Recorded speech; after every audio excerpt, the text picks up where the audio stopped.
Eh bien, salut à tous la team, j'espère que vous allez bien. La team, aujourd'hui, comme je vous l'avais promis, en fin de soirée, grosse vidéo, comme je vous l'avais promis ce matin. Grosse vidéo. Avant de commencer la vidéo, la team, je vous demande un maximum de soutien, s'il vous plaît. Likez, abonnez-vous, partagez, mettez la cloche de la chaîne pour être au courant des prochaines vidéos qui sortent. La team, on va commencer tout de suite. Dans cette vidéo-là, elle sera en deux parties. La première partie sera mon annonce que je compte essayer de faire, voilà, pour essayer de changer les choses à ma façon, voilà, avec ma petite compétence, on va dire. Je vais essayer voilà, d'initier quelque chose. Voilà, j'espère que je vais être suivi. Voilà, j'espère sincèrement que je vais être suivi parce que voilà, on a tous un but en commun. Je pense que les gens qui m'aiment bien, les gens qui m'aiment pas, les gens qui me connaissent pas, mais je sais qu'on a tous un but en commun. En tout cas, nous supporters du PSG, c'est le Paris Saint-Germain. Et la team, dans cette vidéo, je vais essayer de vous faire une annonce. Voilà, on va essayer. Ça coûte rien d'essayer. Ça se trouve, ça marchera. Ça se trouve, ça marchera pas. Mais au moins, dans les deux cas, on aura essayé et peut-être qu'on aura du résultat. La team, je tiens à préciser que cette semaine, j'ai déjà créé là un compte Twitter. Voilà. Je suis en train de rédiger une lettre ouverte. Voilà, une lettre ouverte à nos dirigeants, plus particulièrement à notre président Nasser Al-Khelaifi. Voilà. Où je parle à cœur ouvert. Voilà, je parle à cœur ouvert. J'essaye de parler à mon nom à moi et au nom de tous les supporters parisiens qui peuvent sûrement penser comme moi. Voilà. Je suis sûr il y en a beaucoup qui pensent sûrement comme moi. Je le vois sur mes vidéos, je le vois dans les réseaux sociaux. Voilà. Je vais voir comment je vais m'organiser. Je vais contacter des pages qui parlent du PSG. Voilà, sur Instagram, que ce soit sur Instagram. Je vais contacter aussi sur Twitter des gens qui parlent aussi du PSG, qui ont pas mal de monde. Je vais aussi contacter plusieurs youtubeurs parisiens, voilà, qui soient d'accord avec moi ou pas. Alors je vais pas les contacter, je vais les contacter à mon nom à moi, mais je vais leur demander un partage où mon nom ne figure pas parce que je veux pas qu'on pense que je fais ça pour avoir de la lumière sur moi personnellement ou sur ma chaîne. Je veux pas. C'est-à-dire que si demain vous êtes d'accord pour rentrer avec moi et essayer de faire front face à tout ça, je ne veux pas du tout que vous pensez que je veux le faire à mon nom à moi. Je veux le faire sur le nom d'un groupe. Voilà, je veux même pas si demain il y a des youtubeurs qui veulent relayer le partage du groupe Twitter ou la lettre. Moi, mon nom n'apparaîtra nulle part. Je serai juste l'initiateur de ça. Après, il pourra y avoir des gens qui vont me rejoindre ou pas. Mais voilà, je veux pas qu'on pense que je fais ça pour avoir des abonnés. Non, pas du tout. Voilà, je fais pas ça pour avoir des abonnés en plus ou pas ou quoi que ce soit. Je veux pas attirer la lumière sur moi. Je veux juste qu'on réagisse parce que encore une fois, on a un intérêt en commun qui est le Paris Saint-Germain, la team. Voilà. Je pense que qu'on s'aime ou qu'on s'aime pas. Voilà, je sais que parfois il y a des petites guéguerres entre youtubeurs. Moi là, cette fois-ci, j'espère qu'on pourra tous faire front commun. Voilà, pour pouvoir essayer à notre petite échelle. Alors moi, en tout cas, moi, ma petite échelle à moi, parce que voilà, j'ai pratiquement bientôt 5000 abonnés. Il y a des youtubeurs qui ont 20 000 abonnés, 10 000 abonnés, 150 000 abonnés, 100 000 abonnés. Voilà, je vais essayer de contacter tout le monde. Voilà, je fais pas ça pour essayer de que vous m'ayez à la bonne ou quoi que ce soit, hein. Je fais juste ça en fait parce que voilà, je vois vos vidéos, je vois ce qui se dit sur les réseaux sociaux et je pense que on a la capacité et la possibilité de bouger les choses. Alors bien sûr que nous personnellement, on est décisionnaire de rien du tout, mais on a la capacité, je pense, à essayer de faire bouger les choses à notre échelle. Voilà la team. Donc je vous en parlerai un peu plus chaque jour de la semaine. Sûrement que la vidéo sera prête pour demain ou après-demain. Demain, il y aura mon avant-match, bien sûr, PSG Bruges qui se déroulera mardi prochain. Mais on va essayer de faire les choses parce qu'il faut qu'on réagisse. On aime ce club, voilà. On n'est pas sûrement tous d'accord sur certains points, mais encore une fois, on a un intérêt en commun qui est le Paris Saint-Germain. Voilà la team. Donc, on arrête de parler de ça maintenant. Ceux qui sont d'accord avec moi et qui veulent en savoir un peu plus, venez me voir sur mes réseaux sociaux ou dans les commentaires, je vous expliquerai un peu tout ça. Voilà, et maintenant, on va parler de l'information de la journée, en tout cas les raisons de la journée. Les 6 raisons pour le Paris Saint-Germain de prendre Zinedine Zidane. Maurizio Pochettino est plus que jamais dans le viseur des supporters du PSG. Ça tombe bien, voilà, on en parle en plus. Le technicien argentin. Et attendez, avant de commencer, je tiens à préciser pour que tout soit bien clair. Voilà. c'est-à-dire que en tant que Mauricio en tant qu'homme, je n'ai rien contre lui. Peut-être que c'est quelqu'un d'adorable, de gentil. Ça a été un joueur du Paris Saint-Germain dans les années 2000. Ça a été un capitaine. Voilà, ça a été quelqu'un qui s'est battu pour le club, qui sûrement a voulu se battre en arrivant, mais qui, selon moi, voilà, selon ma vision des choses et surtout ce que je vois par rapport à ceux qui font des vidéos sur YouTube, les youtubeurs parisiens, et ce qu'on voit aussi sur le terrain, euh, qui n'a plus la capacité ou le pouvoir de faire quelque chose. Voilà. Donc c'est pour ça aussi que je fais ça. Voilà, qu'on va essayer de faire ça et tout. Il y a aussi quelque chose que je voudrais vous dire. Un truc que j'ai lu. Je vais vous lire ça tout de suite. Excusez-moi, je le retrouve tout de suite. Et après, on parle de l'info directement. Ok. Le PSG dans les gros matchs cette saison. 1 partout contre Bruges. 2-0 contre City. 0-0 contre Marseille.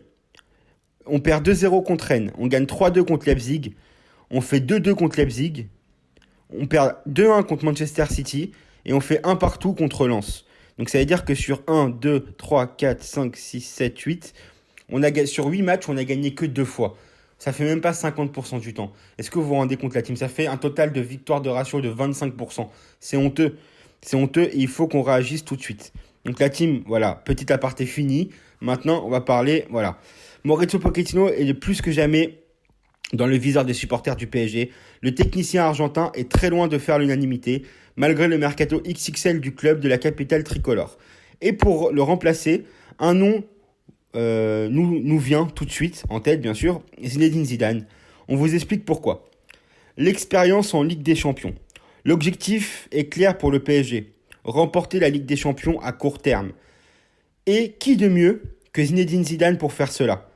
Pour sa première expérience à la tête du Real Madrid, le technicien tricolore a remporté la C1 3 fois de suite. Il connaît parfaitement la reine des compétitions européennes.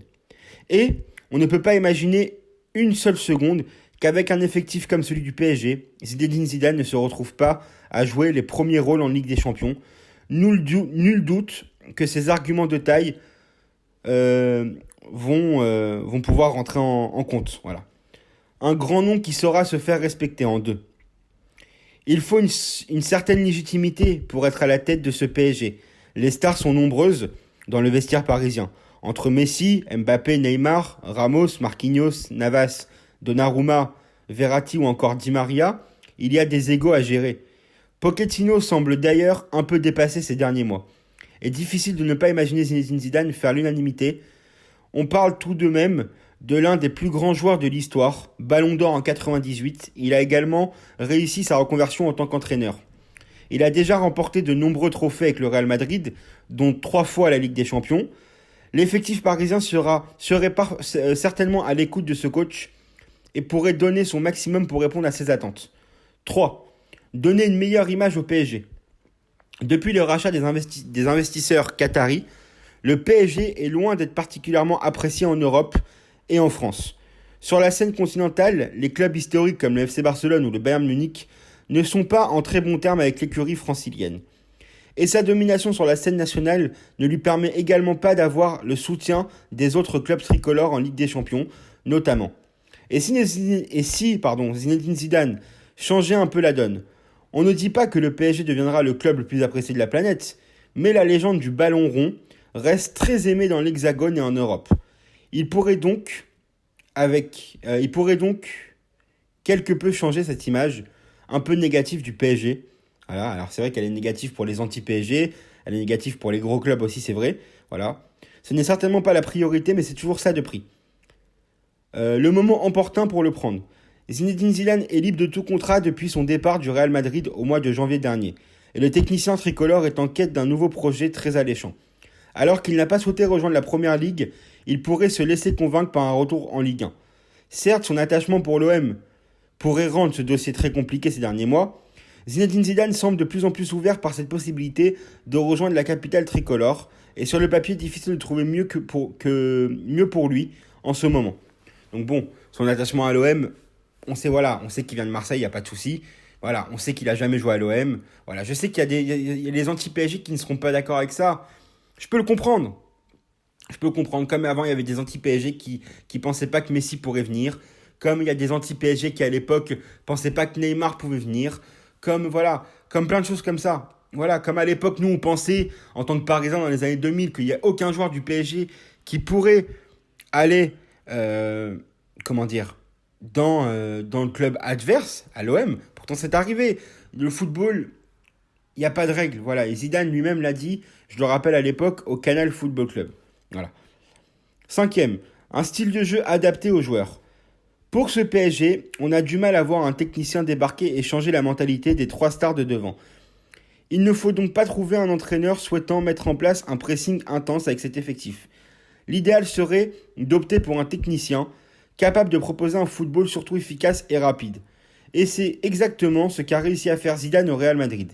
Le club madrilène était redoutable dans le dernier geste, capable de jouer en contre rapide mais également de garder la possession lorsqu'il le fallait. Il pourrait parvenir à faire de même avec le club de la capitale tricolore. Et bien sûr, sixième, après ça reste à voir bien sûr, un argument de plus pour convaincre Mbappé de rester. Mais bon, ça va être compliqué, parce qu'Mbappé, il est vraiment sur le départ. C'est un dossier qu'il faudra suivre de près dans les mois à venir. Kylian Mbappé est en fin de contrat au mois de juin 2022. Malgré ses envies de départ, le PSG a toujours l'intention de le prolonger. Et quel meilleur argument que faire venir Zinedine Zidane dans la capitale tricolore. Certes, ce n'est pas certain que son arrivée change la donne. Mbappé est toutefois un grand fan du très célèbre numéro 10, et son discours pourrait clairement l'influencer quant à sa décision finale. Donc voilà un peu la team pour cette vidéo. Moi, si vous voulez mon avis, les frérots, moi je ne sais pas si Zidane ou pas est l'homme de la situation. Moi je sais juste, moi je suis persuadé que Zidane, bon ça de toute façon c'est pas moi qui l'invente, c'est la vérité, Zidane a été un joueur extraordinaire, si ce n'est un des meilleurs joueurs du monde. Zidane en tant que coach, c'est quand même 3 Ligues des Champions d'affilée. Ça c'est vrai avec le Real Madrid. Zidane a une aura particulière. Zidane a une image incroyable. Zidane est un homme bon. C'est-à-dire c'est comme un sage. Je ne sais pas si vous voyez ce que je veux dire. Zidane c'est un sage. Voilà, Zidane est une icône.